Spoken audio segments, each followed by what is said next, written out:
Shyam steel flexi strong TMT बार, ये strong के साथ फ्लेक्सिबल भी है। आपदा मुसीबत कोई भी आए, ये घर को अटूट बनाए। जब टीएमटी फ्लेक्सी स्ट्रॉन्ग तो घर रहे हमेशा के लिए स्ट्रॉन्ग। 2 দিন পরে বলে লোক আনি দিবে, ব্যবস্থা করতেছে, ওরাও দৌড়ে দৌড়ি করতেছে।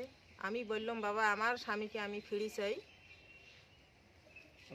ইন্টারি করে গেল যে বাঁশকাঠিতে, ওই আমার স্বামীকে এখনও নাই। ওর স্বামী আমার মনে কর ফিরিও আসলো না আর ইন্টারিও কাটিল না। ক্যাম্পও সাহেব যে ক্যাম্পে 3 দিন গেলাম, সাহেবও বলতেছে বলে দিব দিব দিব। আমি মিটিং হইতেছে, মিটিংও কোনো বলে না বলে। ওদিকের ভিডিওও আসি না, ক্যাম্পের থেকেও কিছু উমরে বলতে পারে না, খালি খায় আসবে আসবে। আজকে যারা এলো তারা কি বললো? 2 দিন পরে আসবে, সময় নিতেছে, উমরেও দৌড়ে দৌড়ি করতেছে।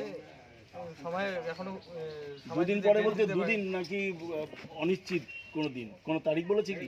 না, খালি করে 2 দিন সময় নিলাম, আমরাও দৌড়ে দৌড়ি নাগাইতেছি। ये स्टाइल का मामला है। रूपा फ्रंटलाइन।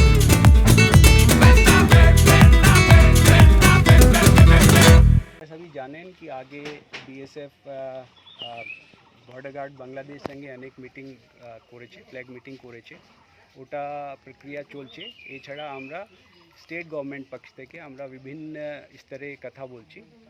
আশা করছি আমরা খুব শীঘ্রই আমরা ওকিল বর্মনকে আমাদের মধ্যে ফিরে পাবো। স্যার এই যে গৃহমন্ত্রকের মাধ্যমে যোগাযোগ করে কি কোনো সুরাহা করা যাচ্ছিল না? নিশ্চয়ই, এটা তো 2 দেশের ব্যাপার আছে, তো আমাদের যে বি কমিউনিকেশন হবে that will be through the central government. ওরাই যেহেতু 2 দেশের ব্যাপার আছে, কিন্তু আমরা আমাদের পক্ষে যে বিভিন্ন রকমের ধারণা প্রস্তুত করার আছে ওটা আমরা করছি।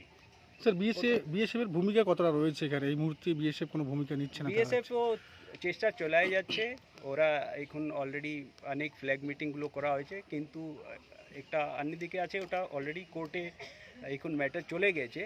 ওর দিক থেকে বি আমরা কিন্তু লিগাল ওয়েতে বি আমরা এই ম্যাটারটা দেখছি এখন। কতটা আশাবাদী স্যার, কতটা আশাবাদী স্যার? 100%।